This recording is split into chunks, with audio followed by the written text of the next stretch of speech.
Je, hujambo? Hiki ni kipindi cha Neno na ninaamini ulishakitambua kwa kitambulisho hicho. Sasa tumsikilize mchungaji Geoffrey Wanjala Muniolo ambaye atatubariki na neno la Mungu.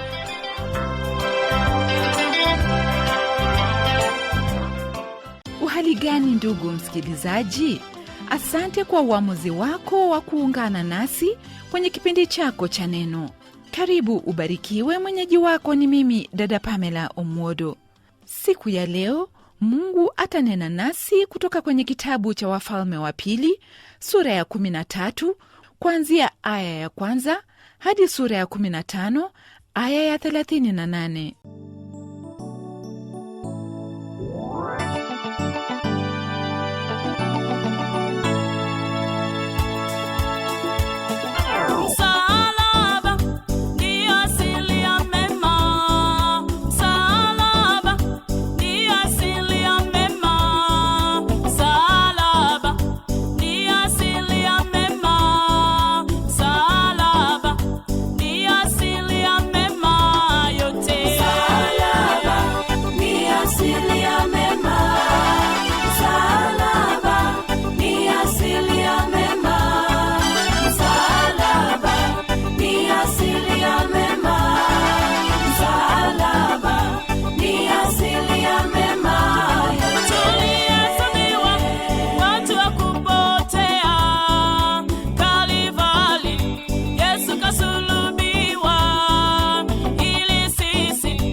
Furaha yangu ndugu msikilizaji kukukaribisha katika mafundisho ya neno la Mungu. Neno hili ni taa ya miguu yetu na mwanga katika mapito yetu. Kwa hivyo ni vyema kulitegemea neno hili, maana pasipo yalo ni vigumu kwetu kuendelea vyema. Wana wa Israeli walipoliacha neno la Bwana walijipata katika giza, na ndivyo itakuwa kwa kila mmoja wetu asiyelitii neno la Mungu. Kwa kuwa Mungu atupenda, ametupa historia kuhusu watu wake ili tujifunze kutokana na yote yaliyowapata. Lengo ni hili: tusienende kama wao walivyofanya, ila tulitii neno la Mungu, nasi tutaridhi mema aliyotuandalia.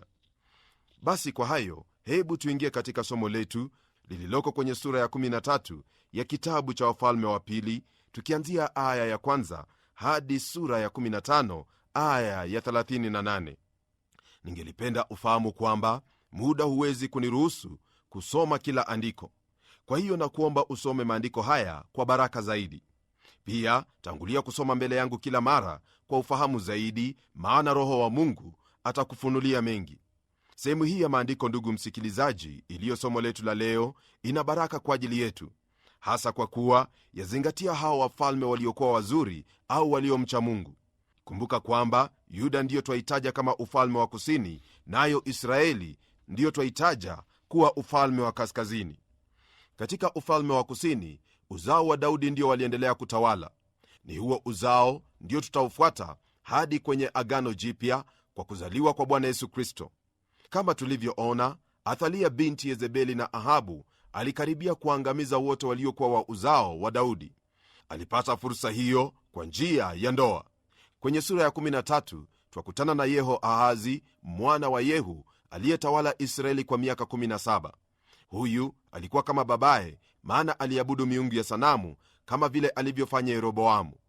Neno la Mungu lasema hivi kwenye aya ya 1 na ya 2: katika mwaka wa 23 wa Yoashi mwana wa Ahazia mfalme wa Yuda, Yehoahazi mwana wa Yehu alianza kutawala juu ya Israeli katika Samaria. Akatawala miaka 17. Akafanya yaliyo maovu machoni pa Bwana, akayafuata makosa ya Yeroboamu mwana wa Nebati, ambayo kwa hayo aliwakosesha Israeli, wala hakuyaacha. Yeroboamu mwana wa Nebati, ndugu msikilizaji, ndiye aliwaingiza wana wa Israeli katika dhambi ya kuabudu sanamu ya ng'ombe. Aliwakosesha Israeli, wakamwacha Mungu wa kweli, nao wakamtenda dhambi kwa kuabudu sanamu hizo za kusubu. Ahabu na Yezebeli walipotoa mamlaka na uongozi wa taifa lile, walifanya zaidi ya yote aliyoyafanya Yeroboamu. Walianzisha ibada kwa miungu ya Wasidoni, hasa Baali iliyokuwa ibada kwa mapepo.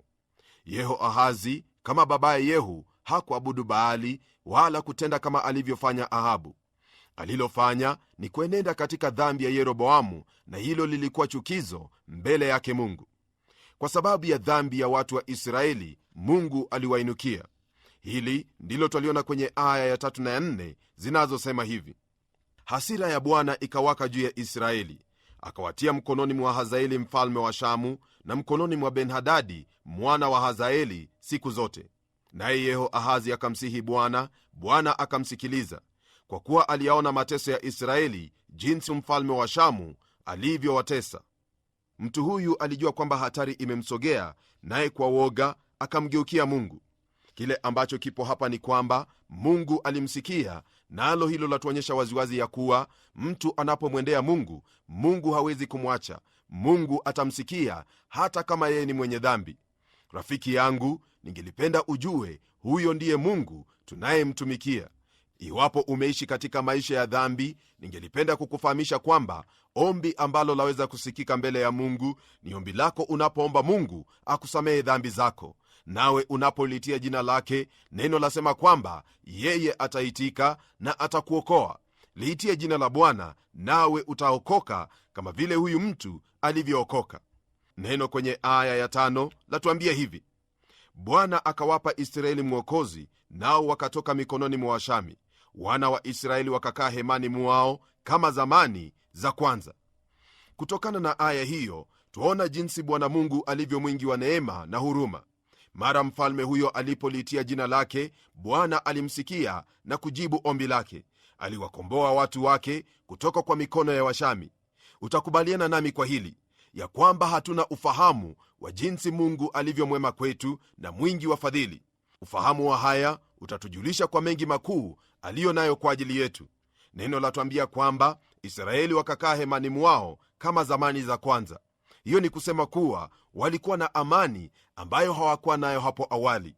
Ndugu yangu, iwapo kuna hilo unalolihitaji litendeke katika maisha yako, katika jamii yako, sehemu yoyote ulioko, ni lazima kwanza uliitie jina lake Bwana, naye Bwana atakurejeza kama vile alivyowarejesha watu hawa. Tunapogeukia aya ya 6 na 7, haya ndiyo twayapata: lakini hawakuyaacha makosa ya nyumba ya Yeroboamu, ambayo kwa hayo aliwakosesha Israeli, lakini wakaendelea katika hayo, nayo ile Ashera ikakaa vivyo katika Samaria. Kwa kuwa hakumwachia Yehoahazi watu ila wapandao farasi 50 na magari 10 na askari 10,000 waendao kwa miguu, kwa kuwa mfalme wa Shamu aliwaharibu, akawaponda mfano wa mavumbi yaliyokanyagwa. Wema wa Bwana, ndugu msikilizaji, kama vile nimesema hapo awali, waonekana katika maisha ya huyu mfalme Yehoahazi. Mfalme huyo alipolitia jina la Bwana, Bwana alimwokoa, lakini yeye na watu wake waliendelea kutenda dhambi. Waliabudu sanamu za kusubu, na kwa sababu hiyo Mungu alimruhusu mfalme wa Shamu kuharibu ulinzi wa Israeli, naye Yehoahazi hangeliweza kuulinda ufalme wake tena. Aya ya 8 na 9 zasema haya: basi mambo yote ya Yehoahazi yaliyosalia na yote aliyoyafanya na ushujaa wake, je, hayakuandikwa katika kitabu cha tarehe cha wafalme wa Israeli? Yehoahazi akalala na babaze, wakamzika katika Samaria, na Yehoahashi mwanawe akatawala mahali pake. Hapa ndugu yangu, twapata kifo cha mfalme waliyemwimbia na kusema aishi milele. baada ya kifo cha huyo Yehoahazi, mwanawe alianza kutawala. Nalo neno latuambia hivi kwenye aya ya 10: katika mwaka wa 37 wa Yoashi mfalme wa Yuda, Yehoahashi mwana wa Yehoahazi alianza kutawala juu ya Israeli katika Samaria, akatawala miaka 16. Ni kana kwamba jina la mfalme huyu wa Israeli ni sawa na hilo jina la mfalme wa Yuda, lakini tofauti, ndugu msikilizaji, ipo katika herufi ya ha. Yani huyo mfalme wa Israeli aitwa Yehoahashi na huyu mfalme wa Yuda aitwa Yoashi. Hebu tuendelee tuone lililoko kwenye aya ya 11. Neno la Bwana latuambia hivi: akafanya yaliyo maovu machoni pa Bwana, hakuyaacha makosa ya Yeroboamu mwana wa Nebati, ambayo kwa hayo aliwakosesha Israeli, lakini akaendelea katika hayo. Katika hili tulisomalo hapa, twaona kwamba Yeroboamu alikuwa kama kipimo kwa kila mfalme wa Israeli. Mara mfalme alipofikia kiwango hicho, yani kuabudu sanamu hizo za ng'ombe, neno la Mungu lamtaja kuwa alifuata katika njia ya Yeroboamu mwana wa Nebati. Ni wakati huu ndipo mtu wa Mungu Elisha aliugua na mwishowe akafa. Hilo ndilo twalipata kwenye aya ya 14 inayosema hivi: basi Elisha alikuwa ameshikwa na ugonjwa wake uliomuua, naye Yehoahashi mfalme wa Israeli akatelemka amtazame, akamlilia mbele yake, akasema, baba yangu, baba yangu, gari la Israeli na wapanda farasi wake. Elisha alikuwa mnara wa nguvu kwa taifa hilo kwa njia ambayo Eliya hakuwa. Naamini kwamba ujumbe kwamba Eliya alikuwa amepaa ulipofika katika jumba la kifalme, walikuwepo huko walioshangilia. Hata hivyo, Elisha alikuwa msaada kwa wafalme wa Israeli, na kwa nabii yule kuwa mgonjwa ilikuwa jambo la kumvunja moyo mfalme wa Israeli. Aya ya 15 yasema hivi: Elisha akamwambia, twaa uta na mishale, naye akatwaa uta na mishale. Kwa mujibu wa maandiko hayo, tuona kwamba mfalme alipomtembelea Elisha, Elisha alimwagiza atwae uta na mishale. Kwenye aya ya 16 na 17 hivi ndivyo neno laendelea kutwambia: akamwambia mfalme wa Israeli, weka mkono wako katika uta, naye akaweka mkono wake juu yake. Elisha akaweka mikono yake juu ya mikono ya mfalme, akasema, lifungue dirisha linaloelekea mashariki. Akalifungua. Basi Elisha akasema, piga. Akapiga. Akasema, mshale wa Bwana wa kushinda, naam, mshale wa kushinda Shamu, kwa maana utawapiga Washami katika Afeki hata utakapo waangamiza. Ijapokuwa Yehoahashi alimlilia nabii, mfalme huyu hakuwa na imani wala hakujulikana kuwa mtu wa imani. Uhaba wa imani yake waonekana kwa jinsi ya kuamini kuwa Mungu atampa ushindi kikamilifu juu ya Shamu. Hayo, ndugu msikilizaji, ndiyo twayaona hasa kwenye aya ya 18 na 19. Neno la Mungu lasema hivi: akasema, itwae mishale. Akaitwaa. Akamwambia mfalme wa Israeli, piga chini. Akaipiga nchi mara 3, akaacha. Yule mtu wa Mungu akamkasirikia, akasema, ingalikupasa kupiga mara 5 au mara 6, ndipo ungaliipiga Shamu hata kuiangamiza, bali sasa utaipiga Shamu mara 3 tu. Kwa sababu ya kutolisikia neno la Mungu vyema na kutokuwa na imani kwamba Mungu atampa ushindi, mfalme huyu aliacha kupiga mishale. Kumbuka kwamba mtu wa Mungu alimwambia atwae mishale. Kwa hivyo huyu mtu, yani mfalme wa Israeli, iwapo angelikuwa msikivu kwa neno la Mungu, angelipiga mishale mara 3 au mara 6.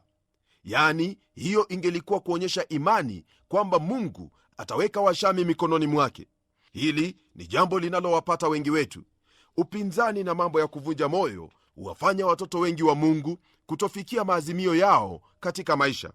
Hali hii huwapata wengi, nao huona kana kwamba Mungu hawezi kufanya hilo aliloahidi. Badala ya kumwamini Mungu, linalofanyika mara nyingi ni kukaa na kutamani kuwa jambo hili lingefanyika hivi au lingefanyika vile. Anachokutarajia Mungu ufanye ni kuinuka katika nguvu za Roho Mtakatifu na kufanya hayo mapenzi yake aliyokufunulia. Iwapo wamwamini Mungu, utaacha kukaa hapo ulipo na kujirumia. Utainuka na kufanya kila kinachokuhitaji ili ufikie lengo aliloliweka Mungu moyoni mwako kwa sifa na utukufu wa jina lake, nawe utapata raha nafsini mwako. Kwenye aya ya 20 na hiyo ya 21 neno lasema hivi: Elisha akafa, nao wakamzika. Basi vikosi vya Wamoabi wakaingia katika nchi mwanzo wa mwaka. Ikawa walipokuwa wakimzika mtu, angalia, waliona kikosi, wakamtupa yule mtu kaburini mwa Elisha. Mara yule maiti alipoigusa mifupa ya Elisha, alifufuka akasimama kwa miguu. Ndugu yangu, mtu huyu wa Mungu alijawa nguvu za Mungu sana. Tusomayo hapa yatuonyesha jinsi Elisha alikuwa mnara wa nguvu kwa taifa hilo. Aya ya 22 na 23 zatuambia hivi: na Hazaeli mfalme wa Shamu akawaonea Israeli siku zote za Yehoahazi, lakini Bwana akawahurumia, akawasikitikia na kuwaangalia kwa ajili ya agano lake na Ibrahimu na Isaka na Yakobo, wala hakutaka kuwaangamiza, wala hakuwatupa usoni pake bado. Ijapokuwa Mungu alikuwa akinidhamisha Israeli, hakumruhusu huyu mfalme wa Shamu, jina lake Hazaeli, kuwatesa watu wake mno. Hivyo ndivyo twapata kwenye aya za kumalizia sura hii ya 13, kama vile ilivyo kwenye aya ya 24 na 25. Akafa Hazaeli mfalme wa Shamu, na Ben-Hadadi mwanawe akatawala mahali pake. Naye Yehoahashi mwana wa Yehoahazi akaitwaa tena mkononi mwa Ben-Hadadi mwana wa Hazaeli miji ile aliyoitwaa yeye mkononi mwa Yehoahazi baba yake vitani. Mara tatu Yehoahashi akamshinda, akairudisha miji ya Israeli. Ndugu msikilizaji, mara tatu kama vile Mungu alivyonena, ndivyo Mungu alimpa huyu mfalme ushindi juu ya Shamu. Kwa hili ningelipenda kukujulisha kwamba ni vyema uwe na ujasiri na imani katika Mungu, kwa kuwa Mungu wako ni mkuu. Hivyo wahitaji kuwa na imani kwamba lolote alilonena katika neno lake, hilo ni lazima atalitenda. Tunapogeukia sura ya 14, tutaona jinsi walikuwako wafalme wazuri na wabaya katika Yuda. Kule Yuda aliyekuwa akitawala ni Amazia. Huyu alikuwa mfalme aliyetembea kama babaye Daudi. Amazia alitawala kwa miaka 29. Neno lafungua sura hii ya 14 kwa maneno haya yaliyoko kwenye aya ya kwanza na ya pili: katika mwaka wa pili wa Yehoahashi mwana wa Yehoahazi mfalme wa Israeli, Amazia mwana wa Yoashi mfalme wa Yuda alianza kutawala. Naye alikuwa na umri wa miaka 25 alipoanza kutawala. Akatawala miaka 29 katika Yerusalemu, na jina la mamaye aliitwa Yehoadani wa Yerusalemu. Ingawaje yaonekana kana kwamba majina ya wafalme hao wawili yafanana, tutaona baadaye jinsi walivyoishi na kutambua pia jina za mama yao. Iwapo watakuwa wazuri, yani watamfuata Bwana Mungu wa Israeli, basi kina mama zao watapokea sifa. Ikiwa vinginevyo, sifa mbaya itakuwa pia juu ya mama zao. Amazia mfalme wa Yuda alitembea katika njia za babaye Daudi, hivyo alikuwa na mama aliyemshawishi vyema, yani atembee katika njia zake Mungu. Hili ndilo twaliona kwenye aya ya 3 isemayo hivi: akafanya yaliyo mema machoni pa Bwana, ila si kama babaye Daudi, akafanya kama yote aliyoyafanya baba yake Yoashi.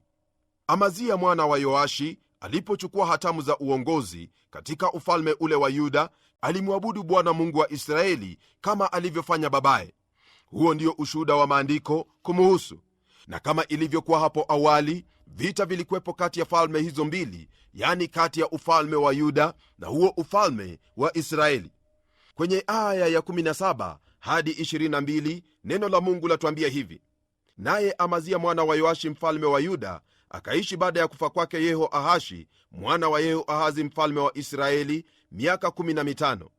Basi mambo yote ya Amazia yaliyosalia, je, hayakuandikwa katika kitabu cha tarehe cha wafalme wa Yuda? Wakafanya fitina juu yake katika Yerusalemu, naye akakimbia mpaka Lakishi, lakini wakatuma watu kumfuata mpaka Lakishi, wakamuua huko.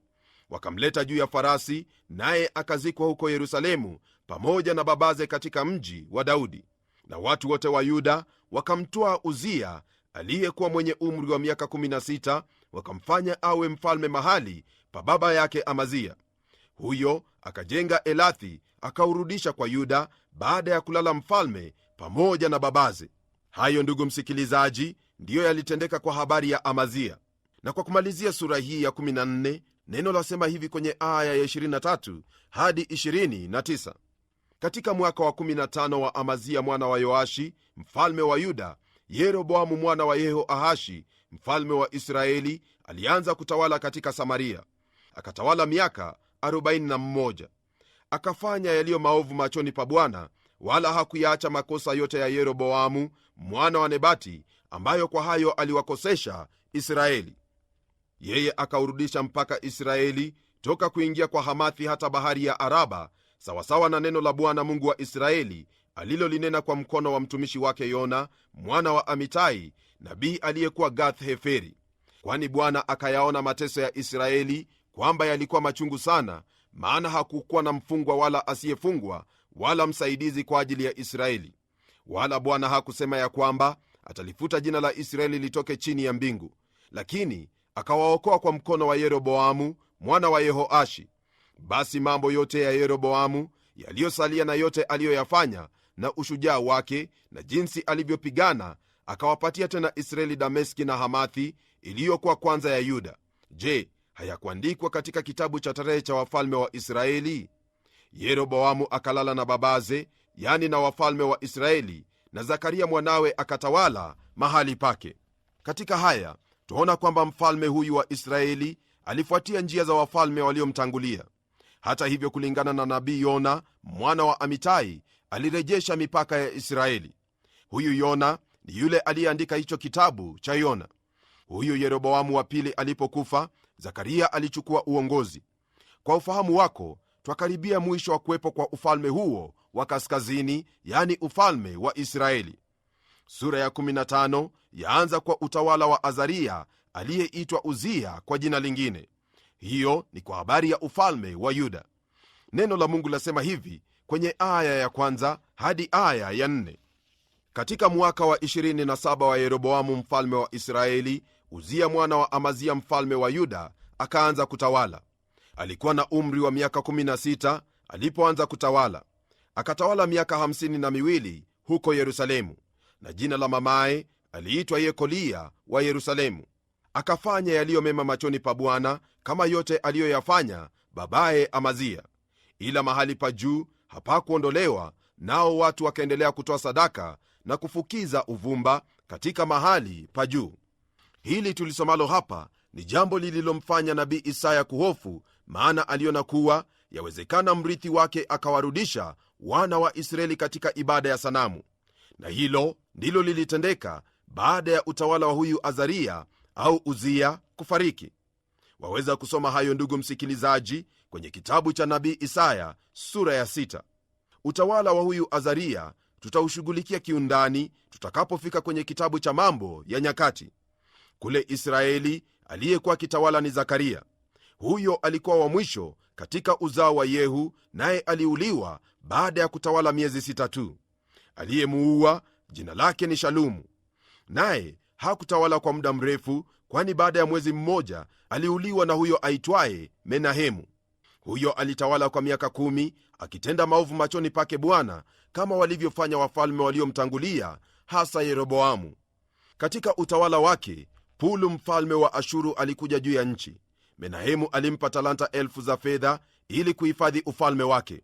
Wakati huo, msikilizaji, ulikuwa wa giza katika nchi ile. Alipokufa, mwanawe Pekaya alianza kutawala. Huyo alitawala kwa miaka 2 tu, kisha akida wa jeshi lake jina lake Peka akamuua na kutawala mahali pake. Ni katika utawala wa Peka ndipo mfalme wa Ashuru jina lake Tiklathi-Palisa aliwachukua mateka kabila la Naftali. Hoshea alimuua Peka na kutawala mahali pake, naye Yothamu ndiye alikuwa mfalme wa Yuda wakati huo. Huyu ashuhudiwa kuwa alikuwa mzuri au alimfuata Bwana Mungu na kutenda kulingana na vile maandiko yanavyomwagiza. Kwenye aya ya 33 hadi 38 neno la Mungu lamalizia sura hii ya 15 kwa maneno haya. Hebu sikiliza. Katika mwaka wa pili wa Peka mwana wa Remalia mfalme wa Israeli, Yothamu mwana wa Uzia mfalme wa Yuda alianza kutawala. Alikuwa na umri wa miaka 25 alipoanza kutawala. Akatawala miaka 16 katika Yerusalemu, na jina la mamaye aliitwa Yerusha binti Sadoki.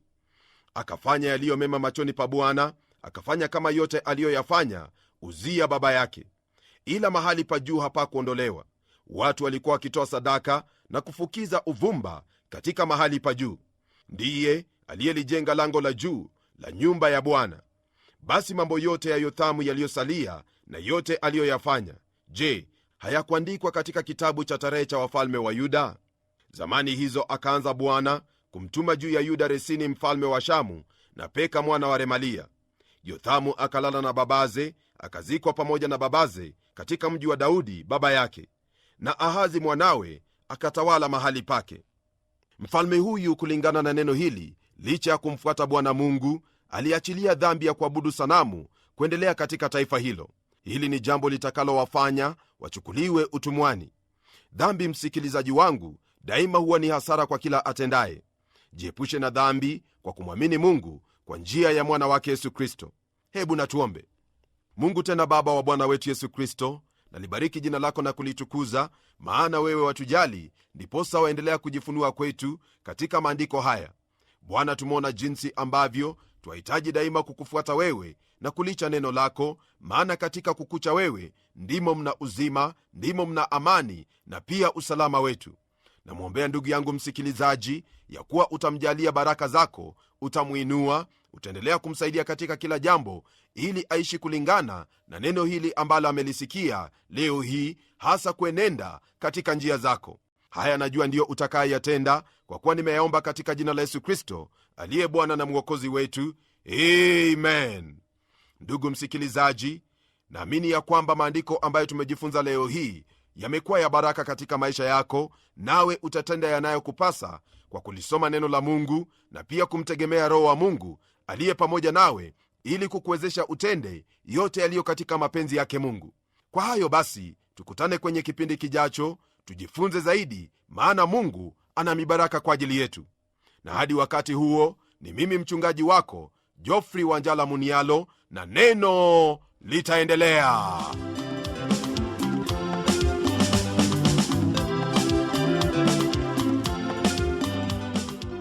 Je, umebarikiwa? Waweza kuwabariki wengine pia kwa kushiriki neno hilo. Kama ungelipenda tuombe nawe au wahitaji ushauri kwa jambo lolote, basi tuandikie ukitumia anwani hii.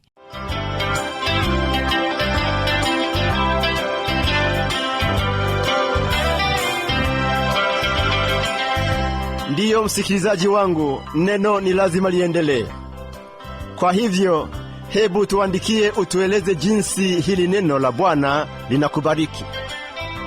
Anwani yetu ndiyo hii: Transworld Radio Burundi, Rohero, barabara la Jierer namba 27, Bujumbura, Burundi. WhatsApp, SMS na kupiga simu ni kwenye namba 71 650 650. Email twrburundi@gmail.com. YouTube, Facebook na Twitter TWR Burundi.